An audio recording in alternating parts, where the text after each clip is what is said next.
ആദ്യ ദർശനത്തിൽ അവളെ കണ്ടപ്പോൾ എൻ്റെ ഹൃദയം ആർദ്രമായി കഴിഞ്ഞിരുന്നു. അവളെ ജീവിത സഖിയായി സ്വീകരിക്കാമെന്ന് ഞാൻ അവളോട് പറഞ്ഞു. അവൾ അത് സന്തോഷം അംഗീകരിച്ചു. അവളെയും കൂട്ടി ഞാൻ കപ്പലിലെത്തി. കപ്പൽ നീങ്ങി. എൻ്റെ സഹോദരന്മാരുടെ സാന്നിധ്യത്തിൽ വിധി എനിക്ക് കാണിച്ചു തന്ന സുന്ദരിയെ ഞാൻ ഭാര്യയായി സ്വീകരിച്ചു. എൻ്റെ ഭാര്യ കാണാൻ മാത്രമായിരുന്നില്ല സുന്ദരി, അവളുടെ സ്വഭാവ ഗുണങ്ങളും വളരെ നല്ലതായിരുന്നു.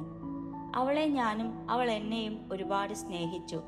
ഒരാത്മാവും രണ്ടു ഉടലുമെന്ന മാതിരി ഞങ്ങൾ സ്നേഹിച്ച് ജീവിതം തുടങ്ങി.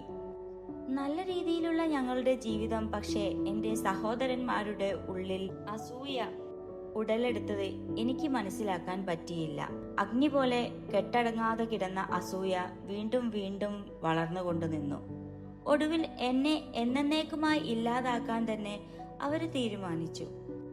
ഒരു ദിവസം കിടന്നുറങ്ങുകയായിരുന്ന എന്നെ അവർ കടലിലേക്ക് വലിച്ചെറിഞ്ഞു.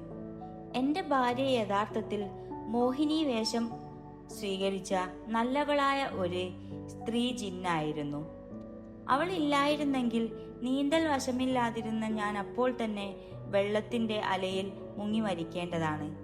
പക്ഷെ എൻ്റെ ശരീരം വെള്ളത്തിൽ തൊടുന്നതിന് മുന്നേ തന്നെ അവൾ എൻ്റെ ശരീരം സുരക്ഷിതമായ തൻ്റെ കരങ്ങളാൽ താണ്ടി വാനമാർഗത്തിലൂടെ എന്നെ ഒരു ദ്വീപിൽ കൊണ്ടെത്തിച്ചു.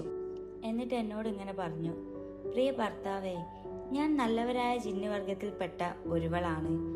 ആകാശമാർഗേണയുള്ള എൻ്റെ യാത്രയ്ക്കിടയിൽ ഞാൻ അങ്ങയെ കടപ്പുറത്ത് നിൽക്കുന്നത് കണ്ടു. എങ്ങനെയെന്നറിഞ്ഞില്ല, ആ നിമിഷം തന്നെ അങ്ങയിൽ ആകൃഷ്ടയായി. അതുകൊണ്ടാണ് അനാഥയായ ഒരു യുവതിയുടെ പ്രജന്നവേഷം കൊണ്ട് ഞാൻ അങ്ങയെ സമീപിച്ചത്. അങ്ങ് എന്നെ സ്വീകരിച്ചെന്നു മാത്രമല്ല, പരിധിയില്ലാത്ത സ്നേഹം കൊണ്ട് എന്നെ വീർപ്പ് മുട്ടിക്കുകയും ചെയ്തു.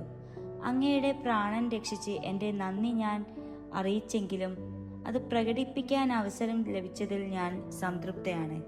പക്ഷെ എൻ്റെ കടപ്പാട് അങ്ങയുടെ പ്രാണൻ രക്ഷിച്ചതുകൊണ്ട് മാത്രം പൂർത്തിയാകുന്നില്ല.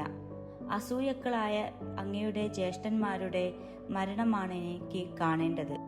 അവളുടെ വാക്കുകൾ കേട്ട് വിസ്മയിച്ചു പോയ ഞാൻ അവൾ ചെയ്തു തന്ന ഉപകാരത്തിന് നന്ദി പറഞ്ഞു. എന്നിട്ടിങ്ങനെ അപേക്ഷിച്ചു: എൻ്റെ സഹോദരങ്ങളുടെ തെറ്റ് ക്രൂരശിക്ഷ അർഹിക്കുന്നതാണെങ്കിലും അവരുടെ ജീവനാംശം ഞാൻ ഒരിക്കലും ആഗ്രഹിക്കുന്നില്ല. അവരിപ്പോഴും എൻ്റെ സഹോദരന്മാരാണ്. തിന്മക്ക് നാം നൽകേണ്ട പ്രതിഫലം നന്മയാണെന്ന് മറക്കരുത്. തുടർന്ന് ജ്യേഷ്ഠന്മാർക്ക് വേണ്ടി ഞാൻ ഇന്നോളം ചെയ്തിട്ടുള്ള സഹായങ്ങൾ അവളെ പറഞ്ഞു കേൾപ്പിച്ചു. പക്ഷെ അതുകൂടി